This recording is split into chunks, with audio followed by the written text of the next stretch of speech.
Bom dia, pessoal. Para a gente continuar então o nosso segundo bloco, né? Nós estávamos falando aí a respeito dos crimes contra a família.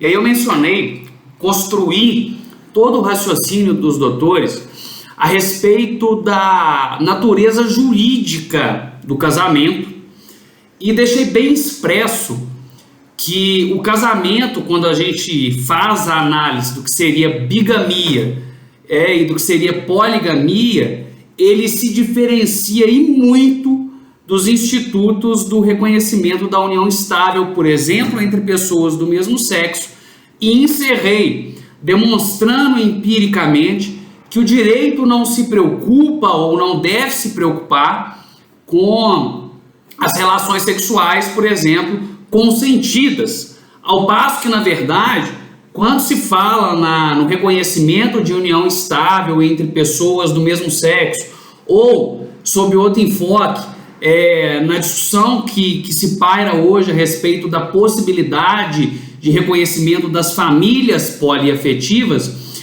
o que se pretende não é, de certa sorte, uma valorização ou uma exaltação da promiscuidade.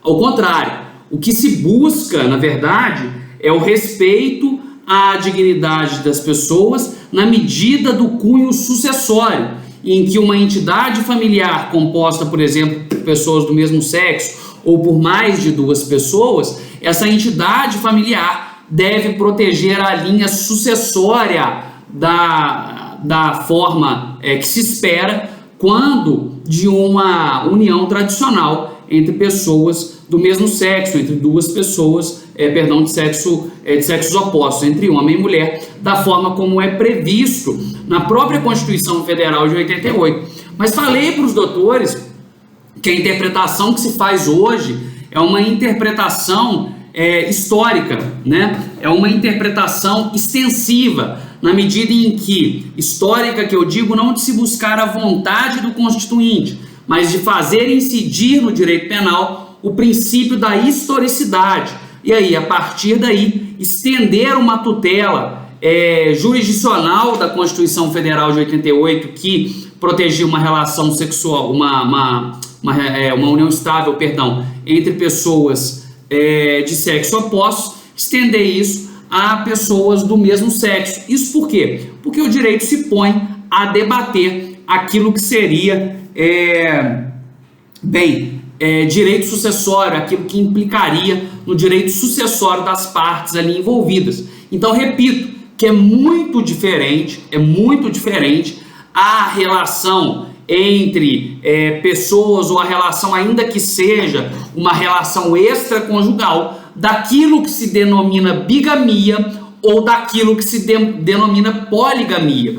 De início, importante mencionarmos no início desse segundo bloco que a bigamia consiste em contrair, casamento quando já se é casado. Então a gente tem, na forma do caput do artigo 235 do Código Penal, nós temos que o sujeito ativo é necessariamente uma pessoa casada, percebe? O sujeito ativo, na forma do caput do artigo 235, é necessariamente uma pessoa casada. Veja-se que, no caso da poligamia, eu não estou falando do sujeito que tem diversas mulheres no concubinato, quer dizer, do sujeito que tem várias amantes ou em paralelo ao casamento, ele tem ali outras, há possíveis uniões estáveis nesse sentido,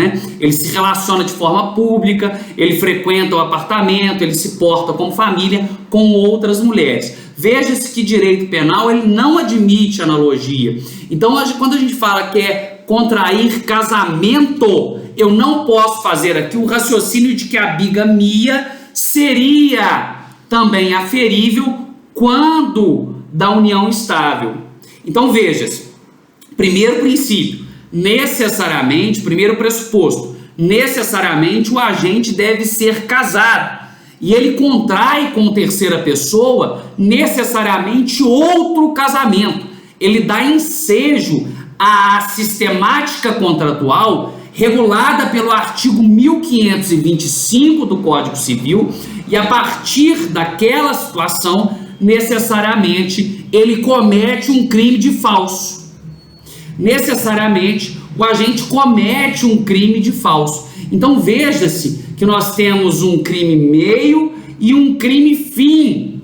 Nós temos um crime meio e um crime fim. E aí tem um princípio que chama princípio da consunção, que nos diz que o delito mais grave absorve o delito menos grave, ou ainda de uma forma mais técnica, mais primordial, mais correta, que o delito mais grave, que o delito fim absorve o delito meio. Note que necessariamente quando da declaração prevista no artigo 1525 do Código Civil de não ser casado, o sujeito, quando vai contrair um casamento, ele tem o dever de declarar não ser casado, o sujeito declara ali falsamente não ser casado e por isso ele contrai novas núpcias, por isso ele contrai um casamento. Note que há um crime de falso, que é um crime meio, visando o crime fim, que é o crime de bigamia. E por isso ali não há que se falar em concurso de crimes.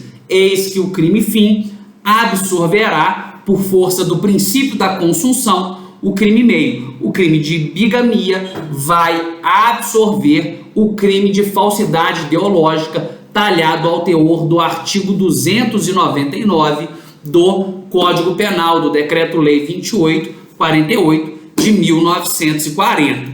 Veja-se, nesse aspecto, façamos então a leitura do parágrafo 1º e do parágrafo 2º, bem como a análise do preceito secundário do tipo, para a gente fechar o nosso encontro de hoje de uma forma muito crítica, de uma forma muito apurada a respeito dos crimes contra a família. Nós que fiz aquela crítica, referenciando sempre que essa concepção de associar a família à proteção da moralidade e dos bons costumes é algo de certa sorte ultrapassado. Tanto assim que nós temos o reconhecimento da união estável entre pessoas do mesmo sexo e, além disso, nós temos hoje o debate do que seria família poliafetiva. Eis que o direito penal não deve, de certa sorte, se ater, enfrentar as relações sexuais ou relações entre pessoas quaisquer que sejam, desde que figurem de forma espontânea, tá? Desde que figurem de forma livre, sem nenhum tipo de violência e sem nenhum tipo de constrangimento. Então, nesse aspecto, faço aqui, inclusive, a ressalva novamente de que não se defende aí, com esse tipo de posição jurisprudencial, a promiscuidade. Mas, na verdade, a defesa que se faz ali é do direito da entidade familiar, seja ela qualquer que seja ela qualquer uma, seja ela ainda que não agrade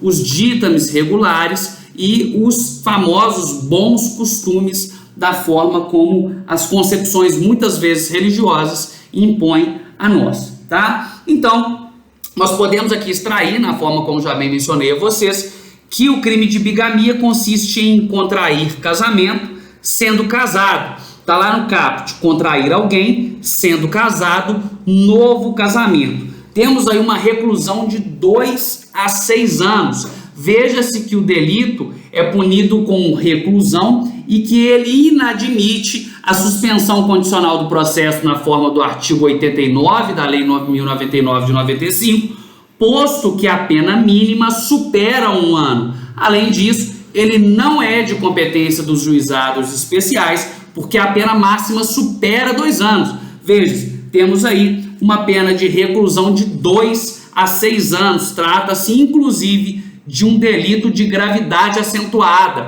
É um delito de gravidade acentuada por quê? Porque ele não é de competência dos juizados especiais e ele também não admite os institutos despenalizadores, e principalmente lá a suspensão condicional do processo, previsto no artigo 89 da Lei 9.099, posto que a pena mínima supera 1 ano, tá? Então, o núcleo, quando eu digo aqui contrair, nós temos que fazer 2 análises. nós temos que fazer a análise do artigo 1521 do Código Civil e 1525 do Código Civil.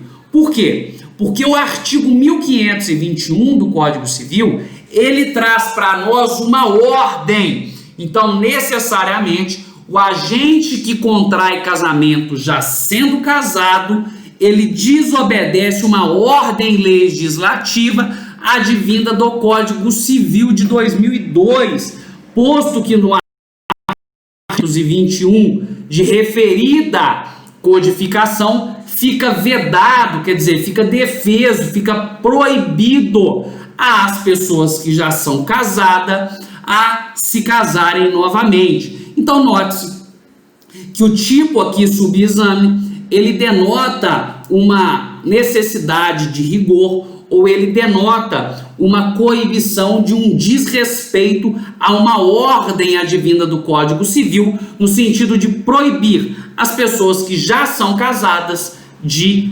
casar novamente, tá? Em contrapartida, o artigo 1525 do Código Civil, ele estipula o respeito à formalidade. A formalidade por quê? Das uma, porque o casamento aqui deve ser lido de forma técnica e exaustivamente como termo técnico, na medida em que, como contrato sendo, como tendo referido instituto a natureza jurídica de contrato, é exigível que o delito somente se configure só e somente só quando o rito destinado à ratificação ou efetivamente a consagração do casamento na forma da lei civil é obedecido na forma do 1525, do artigo 1525 do Código Civil. Ou seja, necessariamente o agente dá entrada à formalidade legal prevista ao casamento e a partir daí, quando dá entrada efetiva da documentação e do crime de falso, porque necessariamente eu afirmei aos doutores que ele vai ter que cometer um crime de falso, necessariamente nós teríamos ali a incidência do artigo 235 do Código Penal. Nós teríamos ali o delito de bigamia. Hugo, por que você está mencionando isso? Eu estou mencionando isso, agora calma, respira e vamos fazer novamente uma análise. Por quê? Durante o primeiro bloco todo, eu trouxe subsídio para os doutores e as doutoras entenderem que o tipo penal previsto ao artigo 235 do Código Penal deve ser lido consoante a natureza jurídica do casamento como sendo um contrato. Por quê? Eu vou excluir, presta muita atenção aqui no que eu estou falando agora, eu vou excluir do âmbito de incidência do tipo penal a união estável, eu vou excluir do âmbito de incidência do tipo penal a união estável e o casamento religioso.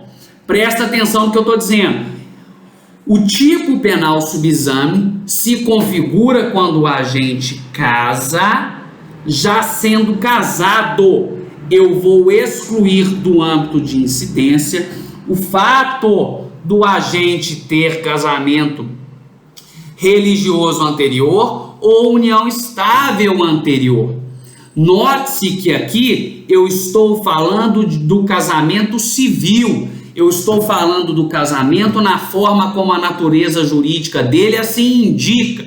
Qual é a forma que a natureza jurídica assim indica? É a natureza contratual, é a natureza legal, talhada onde? Ao rigor do artigo 1525 do Código Penal e não talhada lá nas leis da igreja ou lá na equiparação da união estável para fins de casamento. Note-se que aqui nós temos que ser técnicos, nós temos que ser objetivos de que a união estável, bem como o casamento religioso, não faz incidir o tipo penal. Eu tenho que ter a observância necessariamente e duas vezes do artigo 1525 do Código Penal, na medida em que o agente era casado, tá? Ele obedeceu os requisitos do artigo 1525 do Código Penal para ser casado uma vez, e ele dá entrada novamente ao mesmo cumprimento dos requisitos constantes, ao mesmo artigo 1525, para novamente se casar, tá bem? Vamos agora fazer a leitura do parágrafo 1º para a gente continuar na discussão. Aquele que, não sendo casado, contrai casamento com pessoa casada, conhecendo essa circunstância, é punido com reclusão ou detenção. Muito importante a gente fazer essa análise. Por quê? Primeiro, porque o caput, ele pune exclusivamente aquele que é casado e contrai casamento com pessoa que não sabe desse casamento primeiro. Então nós temos lá, na forma do caput, a previsão do agente delitivo, do agente infrator, como sendo aquele que é casado e contrai casamento com terceira pessoa sem informar a essa pessoa a condição desse casamento inaugural. Essa pessoa que não foi informada não só não responde pelo delito, mas é vítima, a não ser que essa pessoa saiba desse casamento primeiro, a não ser que essa pessoa saiba desse casamento inaugural. À medida em que a pessoa sabe desse casamento inaugural, ela deixa de ser vítima e ela passa a responder na modalidade privilegiada do delito, ao teor do parágrafo 1º do artigo 235 do Código Penal. Eu digo que é uma modalidade privilegiada porque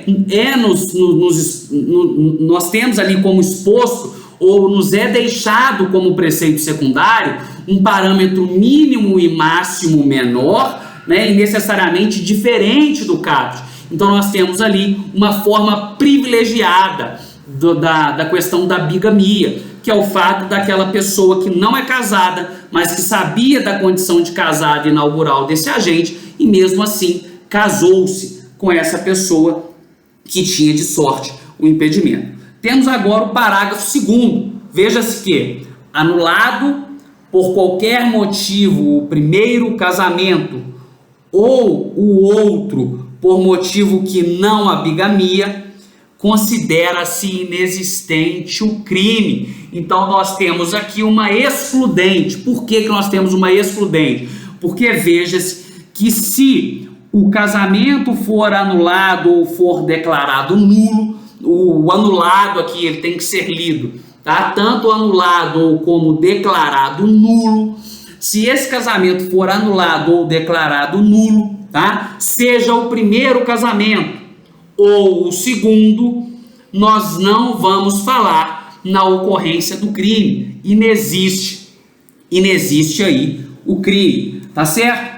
Com relação a isso, eu faço uma ressalva a respeito do que nós tratamos do artigo 299 do Código Penal. Veja-se que eu falei que o crime de falsidade ideológica, ele é absorvido pelo crime da bigamia. Por quê? Porque ele é uma etapa meio da etapa fim, que é a bigamia. Comete-se o crime de falso para se alcançar o delito da bigamia. Porém, nós temos que mencionar que se a bigamia não foi consumada, quer dizer, se esse casamento, por qualquer que seja a razão, esse segundo casamento não aconteceu, é possível sim que o agente responda somente pelo crime de falso, somente pela falsidade ideológica prevista ao artigo